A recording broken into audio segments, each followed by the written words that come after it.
গাছবাড়িয়া নিত্যানন্দ গৌরচন্দ্র সরকারি মডেল উচ্চ বিদ্যালয়ের সহকারী প্রধান শিক্ষক আলহাজ মোহাম্মদ নুরুল ইসলামের পিআরএল গমন উপলক্ষে বিদায় সংবর্ধনা।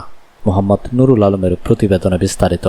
চট্টগ্রামের চন্দনেশ্বর উপজেলার ঐতিহ্যবাহী গাছবাড়িয়া নিত্যানন্দ গৌরচন্দ্র সরকারি মডেল উচ্চ বিদ্যালয়ের দীর্ঘ ৩৭ বছরের শিক্ষা সেবা দানকারী প্রবীণ শিক্ষক ও সহকারী প্রধান শিক্ষক ভারপ্রাপ্ত আলহাজ মোহাম্মদ নুরুল ইসলামকে পিআরএল গমন উপলক্ষে অবসরজনিত বিদায় জানাতে বিদ্যালয়ের শিক্ষক পরিষদের উদ্যোগে এক সংবর্ধনা অনুষ্ঠানের আয়োজন করা হয়েছে।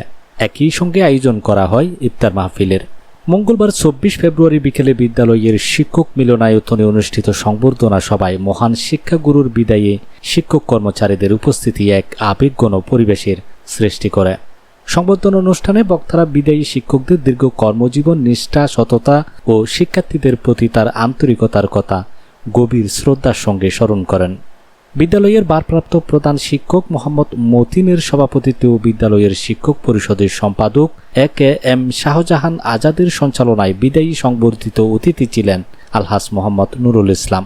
অনুষ্ঠানে অন্যান্যদের মধ্যে উপস্থিত ছিলেন বিদ্যালয়ের প্রাক্তন শিক্ষার্থী, চন্দনেশ্বর প্রেস ক্লাবের সাধারণ সম্পাদক সাংবাদিক মোহাম্মদ নুরুল আলম, বিদ্যালয়ের শিক্ষক যথাক্রমে রণজিৎ কুমার দে, সাখাওয়াত হোসেন, বিজন চক্রবর্তী, মোহাম্মদ আব্দুল আজিজ, মৃদুল কান্তি পাল, মাওলানা মোহাম্মদ হোসেন শাহিন, মোহাম্মদ মঞ্জুর উদ্দিন, অফিস সহকারী পার্শ্বনাথ চৌধুরী, অফিস সহায়ক যথাক্রমে নির্মল মালিক, কাজী মোহাম্মদ আবুল কালাম, মোহাম্মদ ইব্রাহিম, মোহাম্মদ জাফর চৌধুরী, কোহিনুর আক্তার, মনিকা বড়ুয়া প্রমুখ। অনুষ্ঠানের শুরুতে বিদায়ী শিক্ষক আলহাজ মোহাম্মদ নুরুল ইসলাম ও আমন্ত্রিত অতিথিদের ফুলেল শুভেচ্ছা জানানো হয়।